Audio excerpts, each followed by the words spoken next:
welcome to On the Way Moments, a podcast from St. Anthony on the Desert here in beautiful Scottsdale, Arizona. On our podcast, we like to hear stories from interesting people that help shape the way that their life goes. I'm Will Strong, your host today. And on today's episode, we have a very special guest who I have had the privilege of knowing for about almost 10 years now. Mm-hmm. A longtime friend, Jeanne Paige, is with us. Hi, Jeanne. Hi, good to be with you. Good to be here.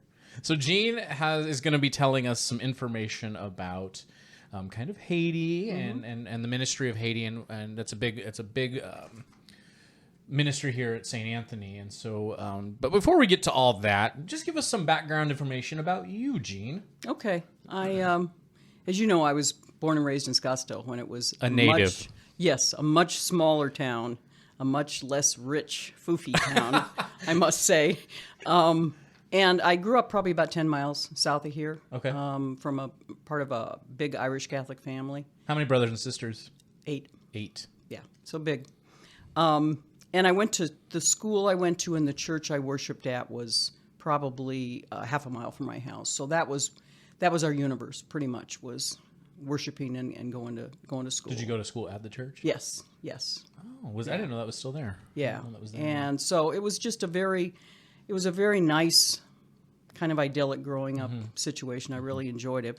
But it was, and my parents felt that faith and family was really important, so they kind of stressed that with us, and that's kind of what we grew up with. But it was a small universe that I was in. Right. Then when I went to high school, I took the city bus into Phoenix, so that kind of broadened my planet a little bit. Broaden your planet. Just a little bit. Just a tiny bit. But when I went to junior college, it was in Mesa, and that was the first time that I actually met, studied with, became friends with people of the Mormon faith. And it was a real eye-opening experience because they too shared faith and family as strong values, but their dogma, as you know, is just a little bit different from ours. A little bit, yeah. So then I went to college at ASU and then went down to Tucson where I went to law school, and that's where I met David. And we got married. And how long were you in Tucson? You were there a while. We were there probably 24 years. Oh, wow. Yeah, we raised our kids pretty much there. Wow. And again, we were part of a small Catholic community. The kids went to Catholic school, and we worshiped at the church near the school. So once again, it was just a kind of a small universe that I was in. But so how did you come to the Episcopal Church then? Well, before I get to that. Yeah, I'm sorry. Okay, that's okay. Before I get to that. At some point, David got a job offer to come back to the Valley, which was our home, and so we wanted to be back with family. So we ended up coming back in 1998, and we still attended the Catholic Church, and at some point we just wanted something different. Okay. We appreciated the liturgy of the Catholic Church, but wanted something different than what we had experienced. I'd been Catholic for 51 years, so it was a big move. That is a big move. So on Ash Wednesday, 2004, we walked into St. Anthony, and Joe was there, and Father Coffey was there, and we were home. Oh, that's wonderful. And so we've been here ever since. I've been here going on 18 years. 18 years? Wow. Yeah. That's crazy. I know. I like that story. Yeah. Yeah, well, welcome. Thank you. You've been here a lot longer than I have, but welcome. Just a little bit. Just a scotch. But there's people that have been here a while. Yeah, a lot longer than me. So that's something I do appreciate about like St. Anthony is the longevity of the parishioners. I guess in most churches, but we have a lot of open door people that have been here since we opened the doors. So to kind of talk a little, to shift gears, I know you and David were really big in the Haiti Mission, and so I'm just kind of curious, how did you guys get involved in Haiti? Well, it's interesting.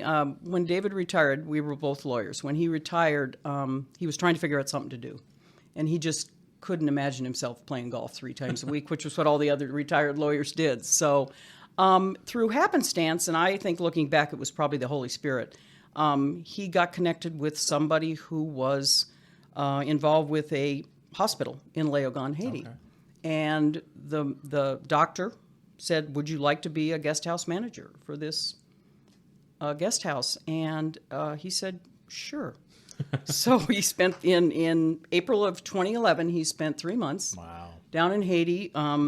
managing the logistics of transporting these medical and dental teams from all over America, getting their meals figured out, their translator, and they were remodeling the guest house and the hospital, so he was the on-site manager for that as well. Oh my word! So he was and he said his pay was 2 beers a day. 2 beers. That's a good payment. So it started out as a ministry of one, but I think what happened was he started journaling his experience. And you remember, Jill, he had these notes from Leogane that he would email to his friends and family and to St. Anthony people that wanted to read them. And I think he came back, he spoke from the pulpit about it. We spoke at Sunday cafes. And I just think it just developed into the parish just saying, we want to take this on. We want this to be our ministry as well. Yeah, so absolutely. It's just, nice. And it's been going for 10 years. Yeah. And that's actually how I got involved, was you could feel that passion from David and from you about that love and that need that was there. And I think in 2014 was when I went with the group. And yes. That was an unforgettable That was an unforgettable trip, for sure. So kind of thinking about Haiti and having been there, I've seen some of this, but can you divulge a little bit more on the biggest challenges that we have right now, or that we had maybe in the past? Well, it's interesting because I was thinking about that, and you would think that one of the biggest challenges we would have had as a ministry, which is the way I looked at it, was to raise money. How are we going to get money to complete these projects? Because some of them are, they're not huge money ticket items, but they cost money. We just have never had any issue raising money. In fact, recently we were short on a project we really needed to get done, and within a week we just put the word out and we got the money. So I would have thought money would be an obstacle, but it isn't. Yeah. I really think one of the obstacles we face every time we go down there, and in dealing with our friends in Haiti, is we have this American mindset about, we have this plan and we're going to go down there and that's the plan that's going to, and And we know that we need that the Haitians need this because this is what we have here. Right. And we also think, well, we have this plan and so it's going to work. And there's the American plan, and then once we get down there, there's what happens in Haiti. And the two are very often not the same. Not the same. So I think one of the obstacles everybody who's gone down there has had to overcome is this: you've just got to be flexible. Yeah. You've just got to trust that it's going to get done. Yeah. You remember that last day of the 2014 where we were trying to paint these desks so they would look new like the desks that we had rehabbed. Yes. And we had this paint that we thought was going to work, and it just globbed on there and didn't do anything. Didn't work. And we just thought, well, that's it. We can't do anything. Nope. And we went over to talk to David, the supervisor. We found it was our translator, Marcos was driving a little Vespa. That's behind Marcos on the small Vespa was James, and behind James was me. So there was 3 of us on a very tiny, small bike, holding paint from the store down the street, and not even down the street. It felt like years away, but and they came back, and they're on this. They're not holding on at all. They all have these cans of paint that are just flying in the wind. But we went with a Haiti plan, and it worked. It was a Haiti plan for sure. Yeah. And then Supervisor David kept bringing out more desks for us to do, and it was just, at one point we're like, David, like, come on, like, it's time for that, our payment. It's time for our beer now. But I think it was stronger words than that. There were, but we won't use those. No. We had to talk to our union rep, Jeanne, there. I was the union rep.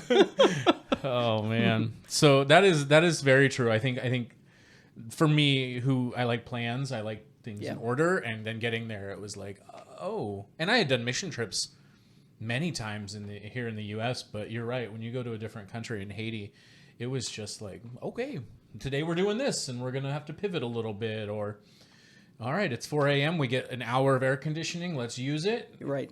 And go. And so that was for sure. I like that. But yeah, the money thing, I think that's a great thing that that was a big challenge. Yeah. That wasn't a big challenge. I was thinking of our most recent trip, Jill, when we went down and we were painting the science lab. I don't know if you remember this, but at one point I was entrusted with the science lab keys. Pierre Sonley had gone to Port-au-Prince, and so he gave them to me, and of course I put them in my backpack. and I put the backpack inside the science lab, and we were all outside painting the outside of the science lab, and there was this gust of wind and this very, very hard push of the door, and we realized the keys to the science lab were locked inside. So did you have to break a window? No. Tatai, who you remember, he was the cantor and also our jack of all trades, got this PVC pipe, and he just put it through the slats and got it under my backpack and pulled the backpack out, and within 2 minutes we had the science lab open. Wow. But all of us Americans were just sitting there going, well, we don't know what we're going to do. We don't have a solution. I guess it's time to go. and he just did it. You know? So, that's once a again, good one. Our plan, Haiti plan. Seriously. You know? Seriously. They very often aren't the same. Are not. So, for sure. So, kind of like looking about, we talked about challenges. What are some of the greatest joys? Oh, I would have to say the friendships that we've made. I would have to say the people we've met. They're just remarkable human beings, and we have some very deep friendships from the people that we met, some of us 10 years ago. Yeah. I really think that but I've always thought relationships were as important as anything we would paint or rehab. Oh, I agree. For sure. Yeah. For sure. If you don't have that, it you're doesn't just mean anything. there to paint. And yeah, if you don't have that depth of, I think of one of my favorites that Sunday we got there in 14, and we had decided we were going to plan a meal, and awesome idea, but the church was maybe 100 yards away from the kitchen. As the crow flies, not a quick 100 yards. No. I mean, it was literally down some steps, up some steps, back and forth. So already it's 90 degrees plus 100% humidity. We're in ties and nice shirts and Sunday clothes, and we realized, well, how are we going to get this down here? Right. And I think Supervisor David said, we gotta haul it. So James and I got up, and we started, and a few of the other parishioners, and just started hauling down meals, and we were covered in sweat, but it was a glorious day, and it was a wonderful day. And then just to think, I mean, just there were so many great things from that trip, and I know you guys went back in 16, and there's just a lot of fond memories. But I think it definitely was the friendships and the people that just made the whole trip just amazing, and the whole time there. So for you, if I'm talking about memories, what is your fondest memory of Haiti? I would have to say it's when we worship with the people that we have been working with. Normally we would arrive on a Saturday, worship on Sunday, and those same people were in the pews with us. We would get to know them as the week went on. The last time we flipped it. Oh, nice. And so we did the work all week. And then Sunday, Henry is the cantor next to Tatai, the organist, who has been working with us all week. And Jill and I do readings next to Deacon Avril, who was with us all week. And Per Sonley was with us all week. And it was just amazing to see these people that were not only our friends, but are working alongside us, and then they're deacons and they're cantors and they're, so it was just, that is great. It just kind of full circle, came that. full circle. I like that. Now, that's cool. Did you know that they were like a cantor and well, we knew Tatai was because he had been, but Deacon Avril, I wasn't sure Oh, wow. Until that Sunday. And we worked with his daughter too. His daughter was just a sweetheart. Wow. So it was just, to me, that's just full circle. Oh, for sure. For sure. Now, I know we are currently in a pandemic world, and hopefully on the other end of that, but is there a next trip planned?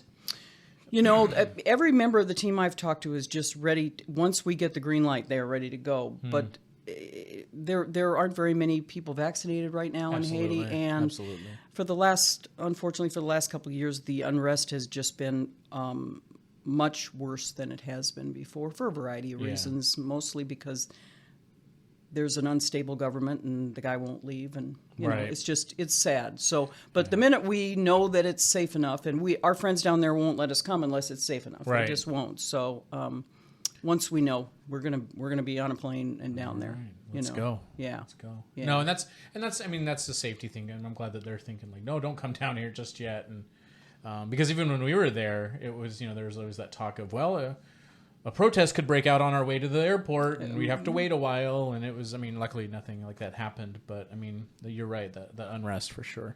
Yeah, and I was witness to a couple of those. They called them manifestations, and it was basically just, those were the old days. They would just be angry about something, the cost of gas or whatever, and they would just burn some tires in the middle of the road. So then you'd have a driver that would just go up onto the sidewalk, past or wait until the UN said we could go by. Okay. But that was then. It's a lot now. It's a lot worse now in some ways. So that's sad. That's sad. We just have to wait and pray for them. Pray for them for sure. Yeah. So aside from maybe getting there, what are the greatest needs right now for what we can do here? Well, pre-COVID, we very often would we would gather over-the-counter medications because the hospital always needs those. Okay. Jojo, the pharmacist, was sending us a list of what they needed, and we would ask the congregation. We'd ask. Some would ask their employers. We would ask all around, and we'd have, I don't know, 5 or 6 suitcases full of.